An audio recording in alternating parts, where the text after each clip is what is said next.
It's time to move on. I think the presentation we just saw was amazing. And I'm not referring to my presentation. I'm referring to Hans Lundberg's presentation. Very, very interesting, and I appreciate it a lot. So it's time to move on, and I think it's interesting. The more you interact in events like this, the more you learn. And it's interesting. In the break, I had a chat with Mike, who told me that the Lloyd's market was actually a barbershop before it incorporated in 1688. I think that's quite amazing, actually. And although Mike hasn't been in the industry since 1688, he has been there since 1983. So with that, he's one of the most senior and experienced executives in the credit insurance industry, who is here to talk to us about an outsider's view of the Swedish credit insurance market. So with that said, welcome, Mike, and the stage is yours.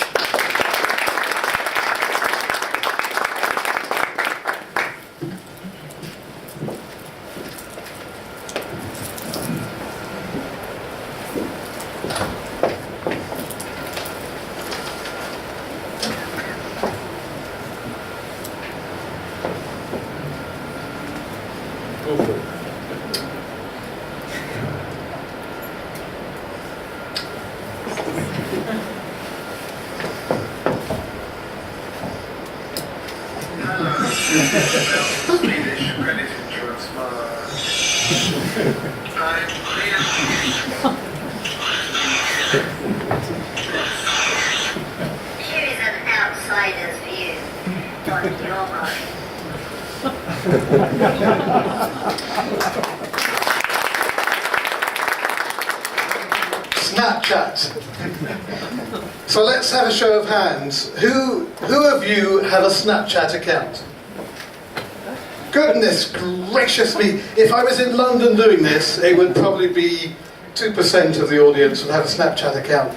So I don't know very much about it, but my son has moved back in with me, with his girlfriend, and she's 23, and she's on Snapchat all the time, and she did all that for me.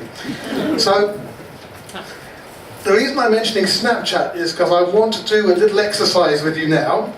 So, first of all, everybody stand up, please. Everybody stand up.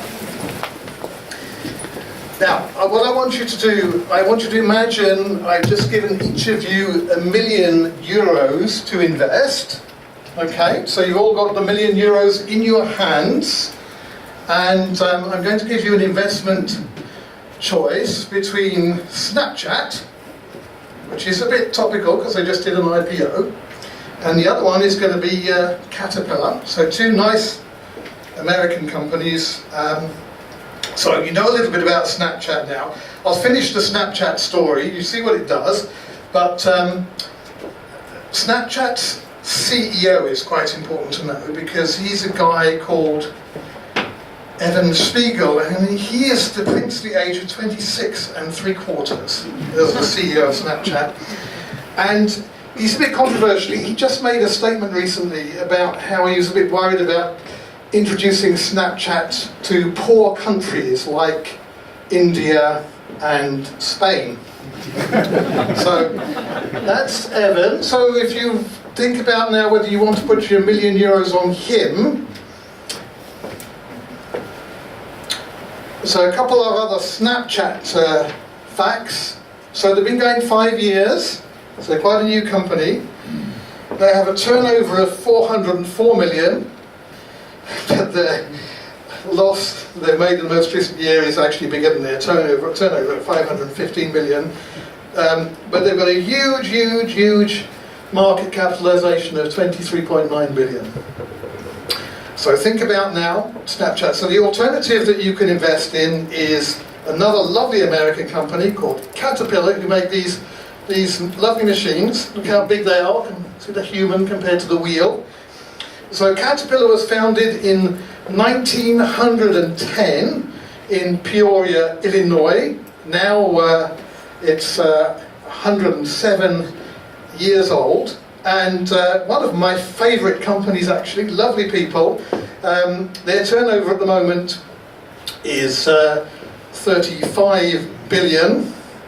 They had a bit of a bad year, as a lot of construction equipment companies did last year, so that's quite unusual for them, but their market capitalization is 55 billion. So I want you to make the choice whether you're going to invest the €1 million I gave you either in Snapchat or Caterpillar. So here's where you have to join in now. So if your decision is you want to invest in Caterpillar, I want you to come and stand over here, so move over and stand by these credit insurance banners, because credit insurers are really good at insuring people like Caterpillar. But if you want to invest in Snapchat, come and stand over by this frilly bunch of flowers here, which is kind of...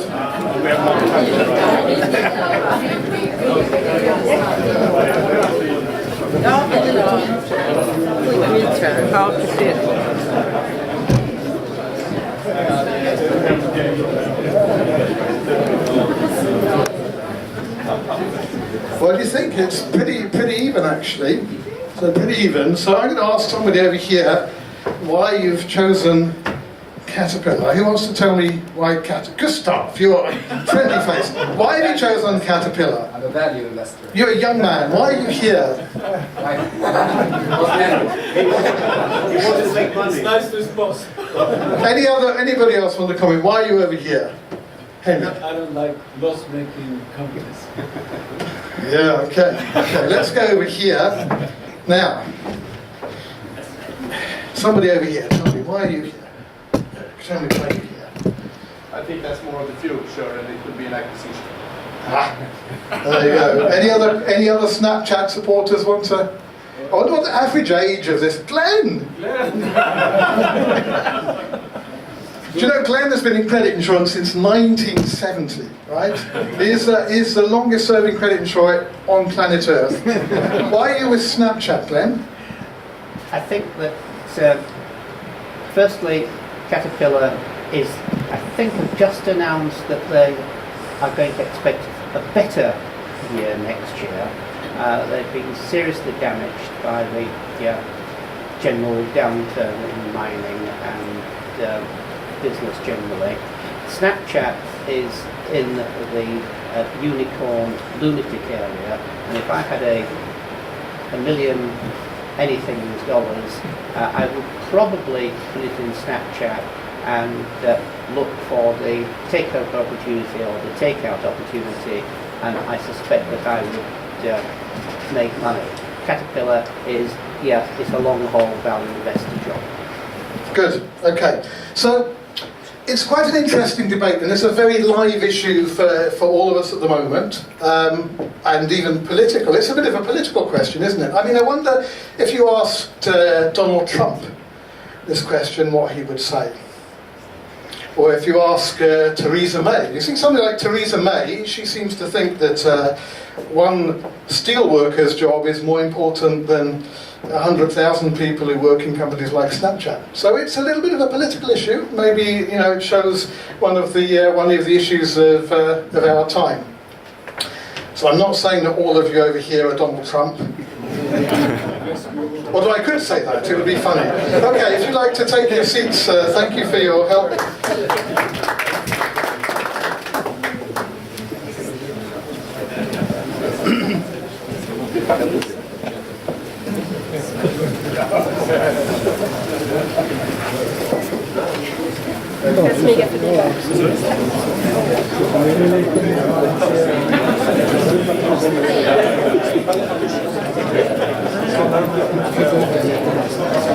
So the reason I got you to do this little exercise, because when I was preparing this presentation, I was reading up about Sweden on Wikipedia, and what I learned is that Sweden is apparently the most interconnected country there is, proportionately, right? It's incredibly, apparently they've got more devices connected to each other in Sweden, and as we found out, you're all using Snapchat.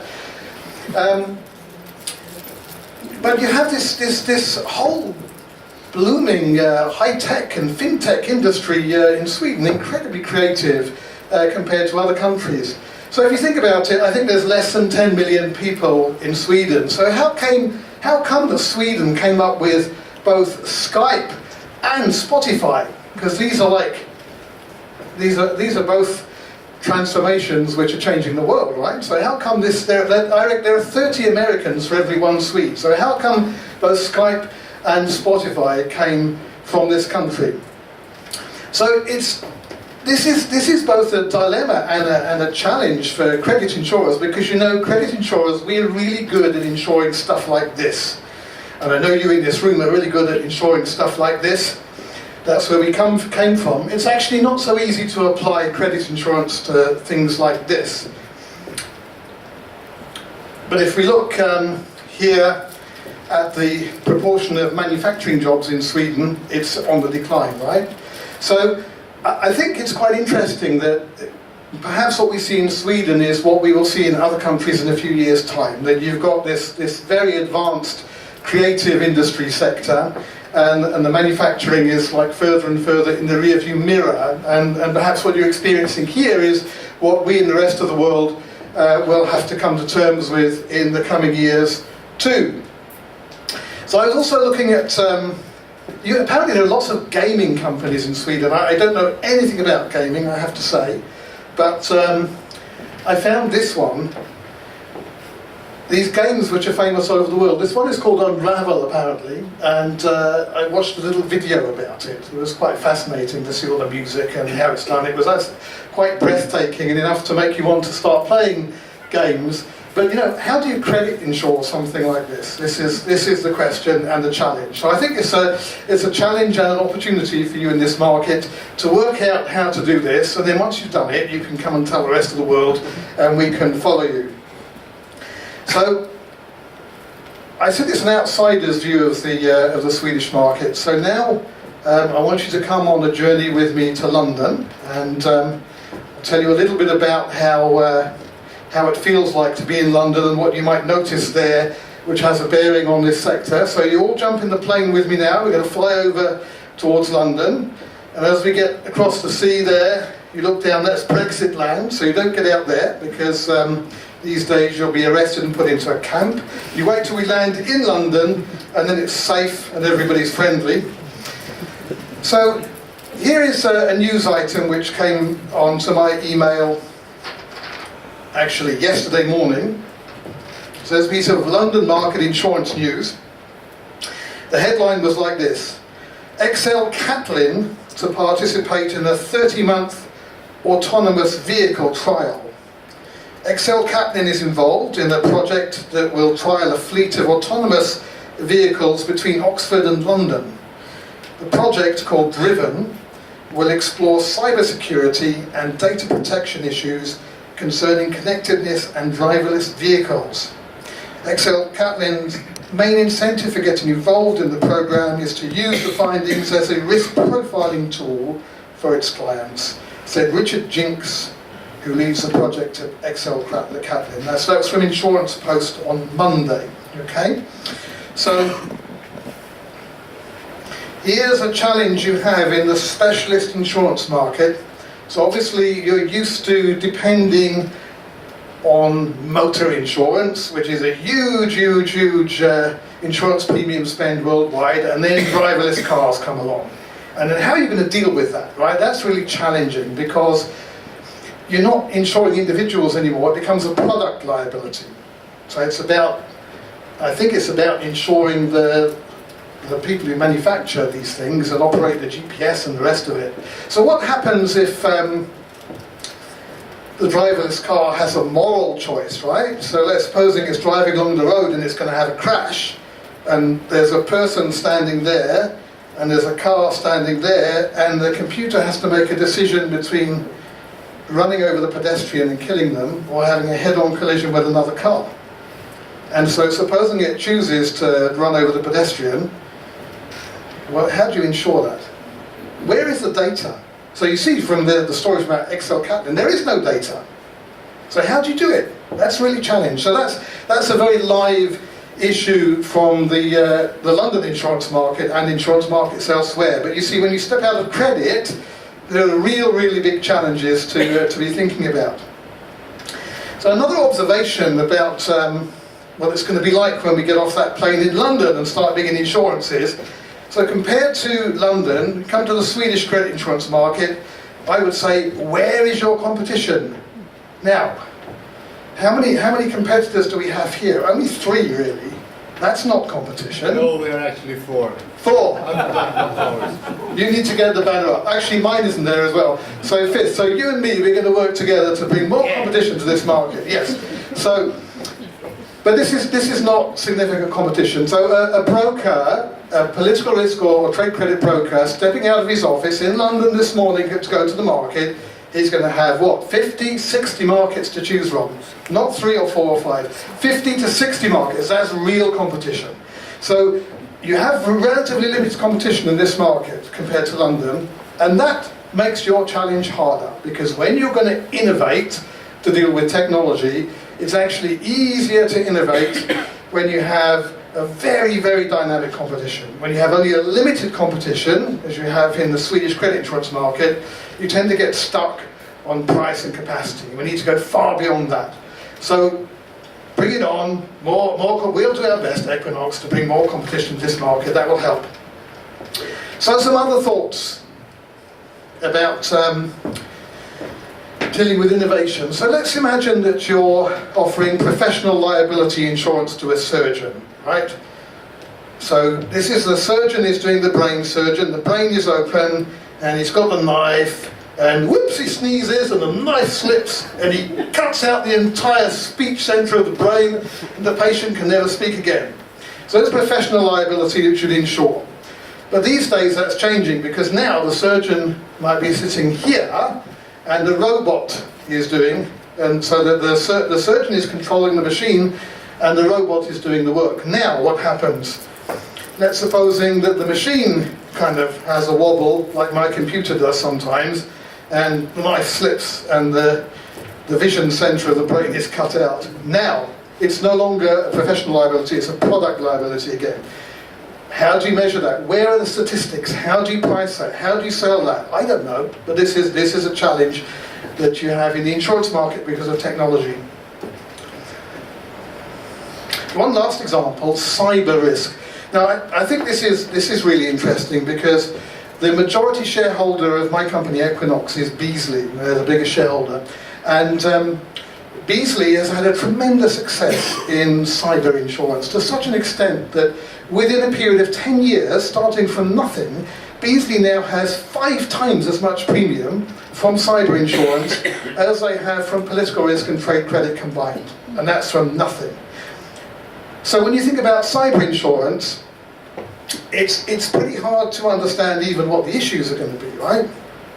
But what Beazley have, they have a team there who, like a crisis management team, where if you have a cyber attack, you can call up this team and they know what to do. Because the team at Beazley have handled now 5,000 data breaches. So they've got somebody who can help you with the PR issues, they've got somebody who can help you make your IT system stable again.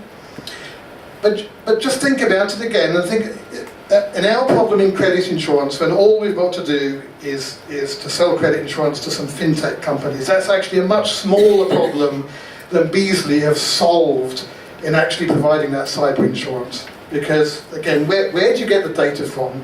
How do you work out how to do that? So a company like Beazley has a dedicated team which are there purely to look at these new opportunities in insurance and to work out ways of insuring them. Because companies are facing new risks all the time. And there are actuaries there who you can draw upon, who can grab whatever data there is possible and try to model it and try to provide a market solution. So in the London specialist insurance market, this is the type of thing that the companies are all having to do every day in order to keep up. So now, let's come back to our little credit insurance bubble and think again about the challenge we have in dealing with these tech companies that are quite hard for us to insure. So I've had some dabbling in this, and with mixed results. So I'm partly telling you now what I've found out from my own dabbling. So the first problem I found is that when you go to one of these techie companies, you find people like this there. So we have a really big customer in Chicago, and they're one of the household names in the internet companies, and it really is like this in their office. And when I go in there, You know, there is nobody in that building who is older than 25 years old. 25! And you just feel so stupid. And you walk along the floor and they walk into the meeting room and everybody's turning around and looking at you as if you're kind of a zoo animal or something. And then you get in the meeting room and you sit with these types of guys. But your meeting room, what type of meeting room? Well, it's kind of like this everywhere. And it's all kind of funky and there are games tables and nothing makes sense and you feel really uncomfortable. And then you sit in the meeting room with them and they've got the attention span of about 3 minutes, 20 seconds. Then they want to go off and do something else and they're on their phones all the time. And let's face it as well, the type of people who start gaming companies or Skype or something, these type of people, they're not really the type that have the right personality profile to be worrying about insurance, are they? I just don't find people like us very attractive. So this is what you've got to do. You've got to face up to dealing with these type of people. It's not easy. So when you get in there, what can you talk to them about? Well, I think I found this one to be the best in my experience. Lighten their capital requirements. As I say, they're not the type of people who stay awake at night worrying about insurance risk or credit risk. But if their counterparties are asking them to hold a lot of capital, then they don't like it because they want to have all their money to spend on putting floppy ears on video pictures and things like that. So they want to spend all their money on exciting things. They don't want to spend their money like holding capital against counterparty risk. So if you can find a way of lightening their capital requirements, then they will talk to you. So I found some success with that. If you can find that they're having to hold capital against other counterparties, and you can say, I can do a credit insurance solution, take it away from you, then they will start to listen. Now some of the companies that have been going for a little while, they might have experienced a catastrophic credit loss, and then for the first time they found out that there is such a thing, and then their shareholders say you need to bring some risk people in, and then they start, you get somebody within that company who starts thinking, well actually maybe we need to, is there such a thing as credit management? Yeah, let's learn about that. And now you can get talking to them when you get that far, because they can use credit insurance as a way of bringing in some professionalism into their company.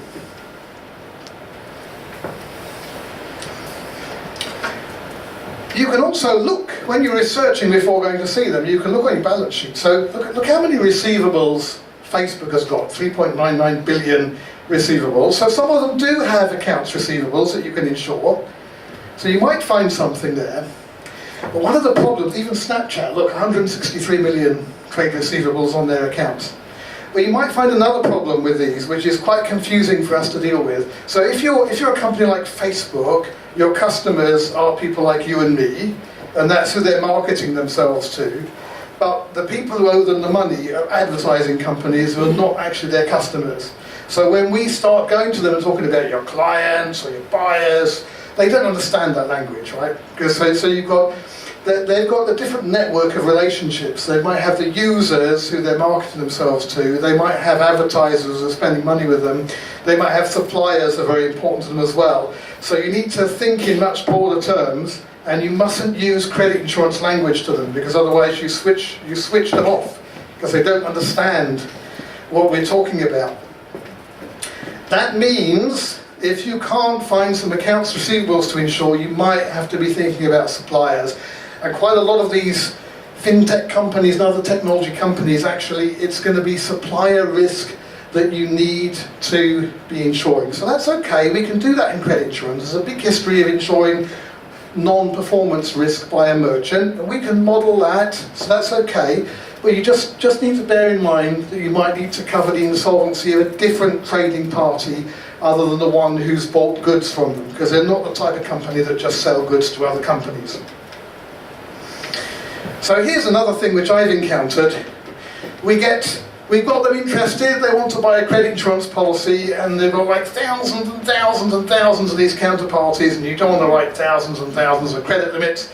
They don't understand the meaning of credit limit anyway. So you're going to give them some way of discussing setting a discretionary credit limit, and they're into big data. So we say, oh well, go and you know, go and get a Dun and Bradstreet report with a set of financials or something like that, and they say, financials, it's a year old before I see it. I use big data. I can even tell, you know, what television program you're going to watch tonight. I can predict the future with my data. I don't want your old financials.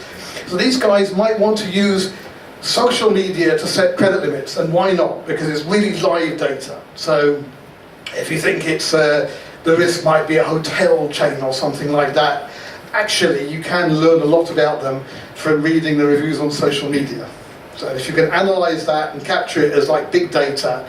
So we need to be open-minded enough that we're going to assess our credit risk in a different way, and when they start going down the social media route, we're not going to look like her. We're going to say, okay, that's cool, we'll talk about it. And then you really have to tailor-make your policy wording if you can get them that far. So they don't want to talk about things like shipment of goods or dispatch of goods. They don't want to talk about buyers. It doesn't mean anything to them. So what we have to do when we go to see those companies is learn what words they're using, and then we have to switch off our normal default language. We have to adopt their language. So it might be the debits they're processing instead of the goods that they're shipping, or it might be the advances that they're making to the merchants instead of the goods they're shipping. Right? So you really need to switch off your lifelong credit insurance speak and talk to them in their way. And having done all that, it's still incredibly difficult. It's still incredibly difficult. But we have to do it. We really, really have to do it, because otherwise the share of the economy that we can insure is shrinking, shrinking, shrinking all the time.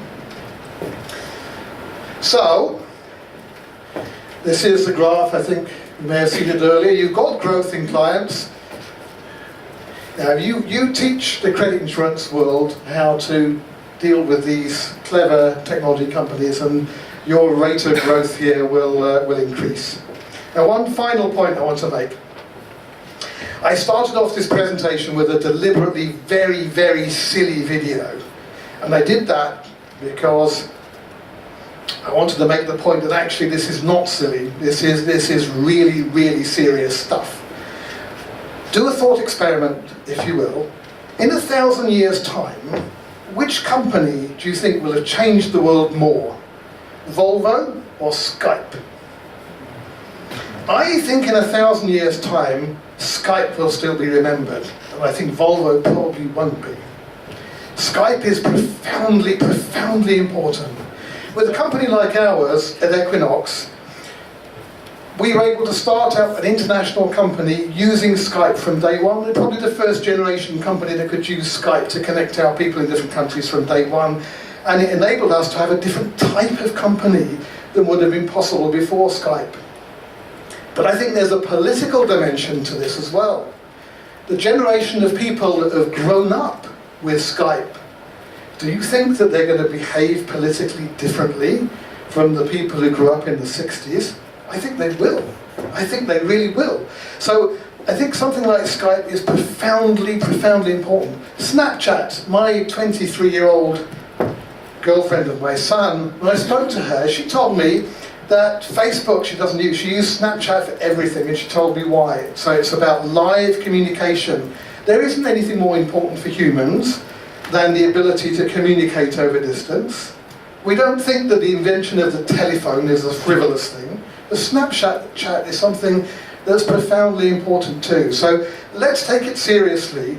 And as we're developing our credit insurance business, as you are developing your credit insurance business in Sweden, let's make sure that we are looking towards the future and we're not relying on trying to milk the past. We need to be looking forward to the future so that we can grow and keep our relevance as the new economy develops. Thank you. Thank you very much. Thank you very much, Mike. That was an excellent presentation, breathtaking in some ways. And actually, I had prepared a couple of questions, but actually you answered them in your presentation. So I rely on you. Do you have any questions for Mike, given this very inspirational presentation? So Mike, you mentioned Skype. Skype is obsolete. Now it's FaceTime. It's moved on. And isn't that the challenge for you? Because it's moving so fast, so does that make it insurable in the sense that you don't know whether the debtor is there in 12 months' time? It's definitely insurable, but you're right. It does have an inherent volatility about it. But yes, it's insurable. You just need to price that volatility in. But if you're reducing a large capital requirement for one of these companies, you might find that it's nowhere near as price sensitive as insuring a Volvo would be. And so there is scope actually for you to charge enough to cover that volatility, I think, for now. Any further questions from anybody? Thank you very much, Mike. That was an excellent presentation, and a token of our appreciation. Thank you very much. Thank you. Okay, time flies when you're having fun, and I think we're having really good fun here. I think this presentation was excellent. Just one final question, perhaps, Mike. Is there a right or wrong answer in terms of investing in Snapshot or Caterpillar in your view, or was it just a rhetorical question? There's not the right or wrong answer. Not the right or wrong answer. I mean, Caterpillar, I would invest in Caterpillar any day. It's a fantastic company.